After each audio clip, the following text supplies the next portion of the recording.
हर रोज मुस्कुराती थी। इतनी हल्की और सधी हुई मुस्कान कि देखने वाला कभी शक नहीं करता।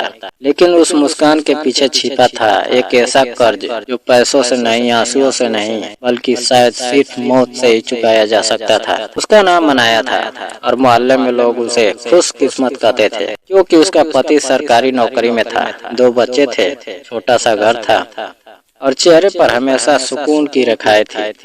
लेकिन कोई नहीं जानता था कि हर सुबह जब अनाया आईने के सामने खड़ी होकर मेहंदी लगाती थी तो खुद से एक सवाल पूछती थी, आज कितना और सह पाऊंगी। उसकी कहानी उस दिन शुरू नहीं हुई थी जब उसने मुस्कुराना सीखा, बल्कि उस दिन जब उसके पिता ने कर्ज में डूबकर अपनी जिंदगी खत्म कर ली थी और जाते जाते माँ के हाथ में एक कागज थमा गए थे जिस पर सिर्फ रकम लिखी थी और नीचे एक वाक्य, बच्चों को संभाल लेना। उस दिन अनाया सिर्फ 16 साल की थी और उसी दिन उसने तय कर लिया था वो रोएगी नहीं, क्योंकि रोने से कर्ज कम नहीं होता। उसने पढ़ाई छोड़ी, छोटे छोटे काम किए, माँ की दवाइयाँ, भाई की फीस, सब उसके कंधों पर आ गया।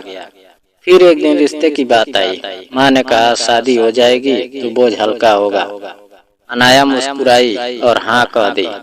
शादी के बाद ससुराल में सब ठीक था। पति शांत था, सास थोड़ी सख्त थी लेकिन बुरी नहीं। पर अनाया के अंदर जो कर्ज था वो शादी से खत्म नहीं हुआ। वो कर्ज था जिम्मेदारी का, बलिदान का, खामोशी का। पति को कभी नहीं बताया कि उसने अपने पिता के कर्ज को चुकाने के लिए शादी के गहने तक बेच दिए थे। उसने कभी नहीं बताया कि वो रात को सिलाई करके पैसे जोड़ती है, वो हर महीने माँ को पैसे भेजती है, वो हर त्योहार पर खुद के लिए कुछ नहीं खरीदती क्योंकि मुस्कुराना सस्ता होता है। धीरे धीरे उसकी जिंदगी एक रूटीन बन गई। सुबह उठो, बच्चों को तैयार करो, पति का टिफिन, सास की दवा और फिर वही मुस्कान। मोहल्ले की औरतें कहती थी, देखो अनाया कितनी खुश है। और अनाया सोचती थी, काश खुश होना इतना आसान होता। एक दिन उसके छोटे बेटे ने कहा, मम्मी आप कभी रोती क्यों नहीं? अनाया ने हंसकर कहा, क्योंकि मम्मी मजबूत है। लेकिन सच ये था कि उसके आंसू अंदर ही अंदर उसे खोखला कर रहे थे। फिर वो दिन आया जब माँ बीमार पड़ी और अस्पताल का खर्च बढ़ गया। अनाया ने बिना किसी को बताए एक साहूकार से पैसे उधार लिए। ऊंचा ब्याज, सख्त शर्तें, लेकिन उसके पास कोई और रास्ता नहीं था। यही वो कर्ज था जो अब उसके चेहरे की मुस्कान के पीछे छुपने लगा। हर महीने ब्याज की धमकियां, डर, लेकिन घर में वही हंसी, वही सब ठीक है का जवाब था। पति को लगा सब सामान्य है, क्योंकि अनाया ने कभी शिकायत करना सीखा ही नहीं था। धीरे धीरे साहूकार का दबाव बढ़ा, वो घर तक आने लगा। अनाया डरती थी कहीं पति को पता न चल जाए, क्योंकि उसे डर था सवालों से नहीं, टूटने से। एक रात साहूकार ने कहा, अगर पैसे नहीं दिए तो अंजाम बुरा होगा। उस रात अनाया पहली बार बहुत देर तक छत को देखती रही। उसे लगा जैसे वो कर्ज अब उसकी सांसों पर बैठ गया है। अगले दिन भी वो मुस्कुराई, बच्चों को स्कूल भेजा, पति को ऑफिस, लेकिन अंदर कुछ टूट चुका था।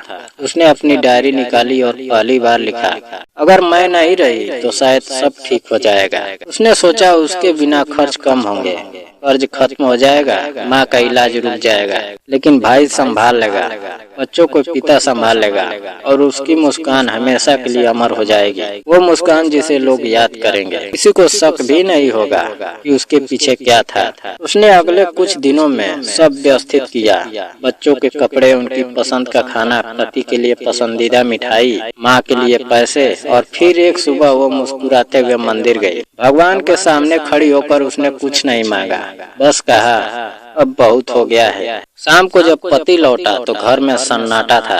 अनाया की डायरी मिली और उस डायरी ने वो सब कह दिया जो अनाया कभी नहीं कह पाई थी। पति को पहली बार एहसास हुआ कि मुस्कान हमेशा खुशी की निशानी नहीं होती, कभी कभी वो मदद की आखिरी चीख होती है जिसे कोई सुनना नहीं चाहता। मोहल्ले में वही लोग रो रहे थे जो कहते थे अनाया कितनी खुश थी, माँ बेसुध थी, बच्चे माँ को ढूंढ रहे थे और साहूकार गायब था। कर्ज तो खत्म हो गया था, लेकिन उसकी कीमत एक जिंदगी थी। महीनों बाद पति ने साहूकार के खिलाफ केस किया, कर्ज माफ हुआ, लेकिन अनाया वापस नहीं आई। उसके कमरे में आज भी उसकी तस्वीर है जिसमें वो मुस्कुरा रही है और नीचे लिखा है, हर मुस्कान के पीछे कहानी होती है, सुनने की की कोशिश करो, क्योंकि कुछ कर्ज पैसों से नहीं समझ से उतरते हैं। और अगर समय पर समझ आ जाए तो शायद किसी को अपनी मुस्कान के पीछे मरना ना पड़े। दोस्तों, अगर कहानी पसंद आई हो तो वीडियो को लाइक और चैनल को सब्सक्राइब करना ना भूलें। जय हिंद।